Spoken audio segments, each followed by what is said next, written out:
The heart of the Catholic Church is heavy. A shadow of sadness has fallen upon the Vatican. Pope Francis, the spiritual leader to over 1.3 billion souls, is gravely ill. His frail body, burdened by age and illness, fights for every breath within the walls of the Gemelli Hospital in Rome. The world watches, prays, and fears the worst. Will he be the last pope? Will he recover? Or is this the beginning of the end, the fulfillment of an ancient prophecy that has haunted the Church for centuries? Pope Francis's health has been a growing concern for years. His warm smile and gentle demeanor belie a body that has endured much. At 21, he lost a part of his lung to pleurisy. In recent years, sciatica has crippled him, forcing him to rely on a wheelchair or a cane. Surgeries have become commonplace: a colon operation in 2021, a hernia repair in 2023, and now this, a respiratory infection morphing into double pneumonia, has brought him to his knees. The news from Gemelli Hospital is grim. Pope Francis is weak. He struggles for breath. Doctors administer oxygen, battling to keep him afloat. The world holds its breath. Is this the end of his papacy? Could this be the end of an era? Whispers of mortality echo through the Vatican. An air of uncertainty hangs heavy in the air. The faithful pray, clinging to hope, but the shadow of the last pope prophecy looms large.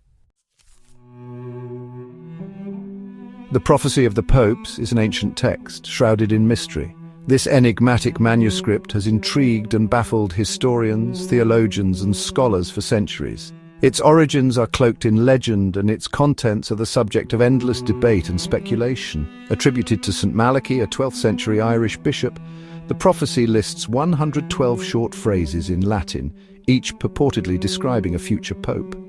These cryptic phrases are said to encapsulate the essence or significant events of each papacy, from the time of its writing to the present day. According to believers, the prophecy accurately predicts every pope from Celestine II, elected in 1143, up until Pope Francis.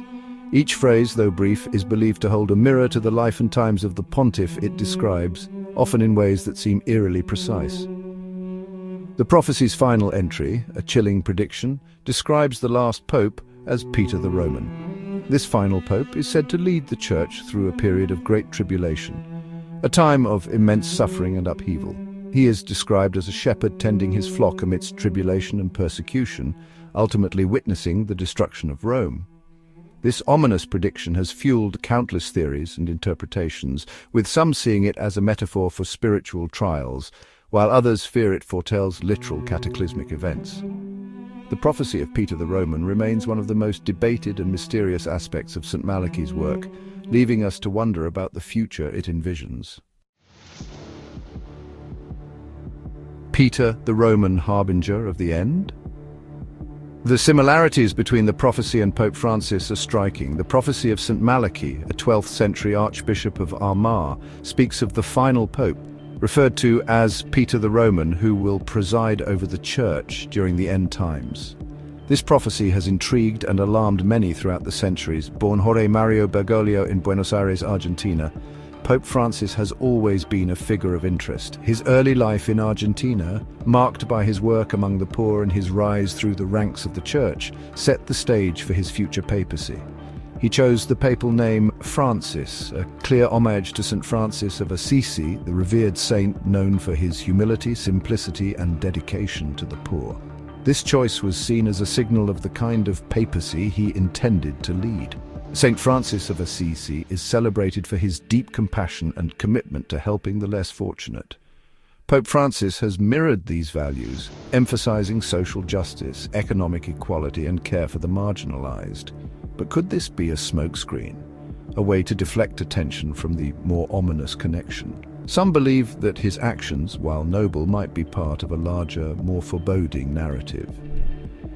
His papacy has been marked by calls for reform, challenging long-standing traditions and advocating for a more modern, inclusive church. These reforms have been both praised and criticized, reflecting the deep divisions within the Church.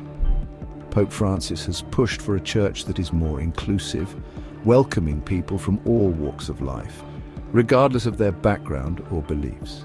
This vision of inclusivity has resonated with many, but has also sparked controversy. He has challenged the status quo, confronting powerful figures within the Vatican and beyond. His willingness to address difficult issues head-on has earned him both admiration and animosity. These actions have ruffled feathers within the Vatican, alienating traditionalists who view his reforms as a threat to the Church's core values and teachings. The tension between progressives and traditionalists has only grown under his leadership. Is this the tribulation, the persecution foretold in the prophecy? As Pope Francis continues to navigate these turbulent waters, the world watches closely, wondering if he is indeed the harbinger of the end times or simply a transformative leader in a time of great change. The Vatican's response between denial and preparation.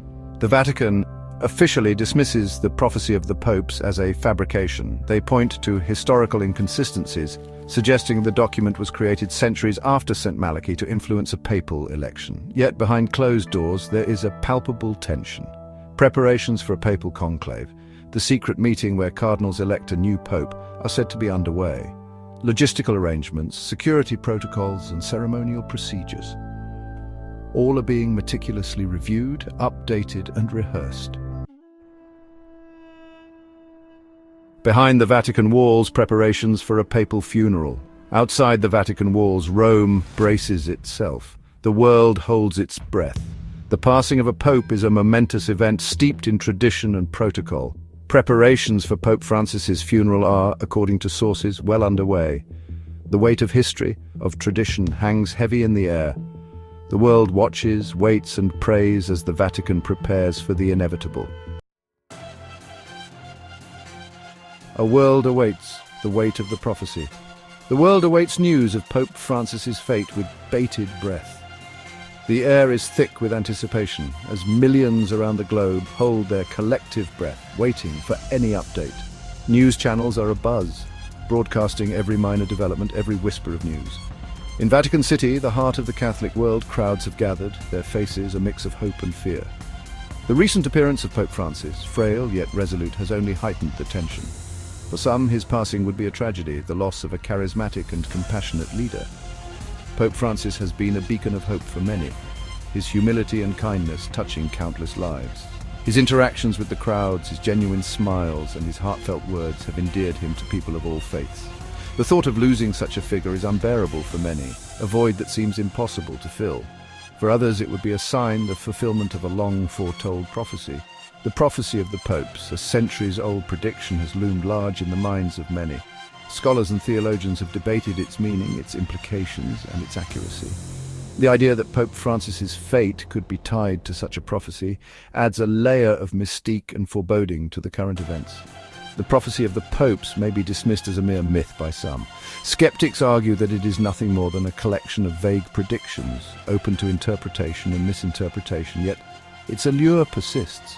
The ancient manuscripts, the cryptic verses, and the historical context all combine to create a narrative that is hard to ignore. For believers, it is a roadmap, a guide to understanding the present and predicting the future, but its power lies in its ambiguity, its ability to tap into our deepest fears and anxieties. The prophecy's vagueness is its strength, allowing it to be molded to fit various scenarios and events. It speaks to the human condition, our need to find meaning in chaos, to seek patterns in randomness. The thoughtful expressions of religious leaders, the symbolic images of old manuscripts all reflect the weight of this prophecy on the collective psyche.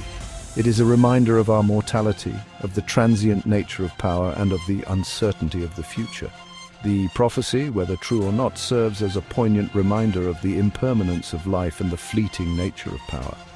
The time-lapse of clouds moving over Vatican City, the ringing of old church bells, and the contemplative pose of Pope Francis all underscore this message.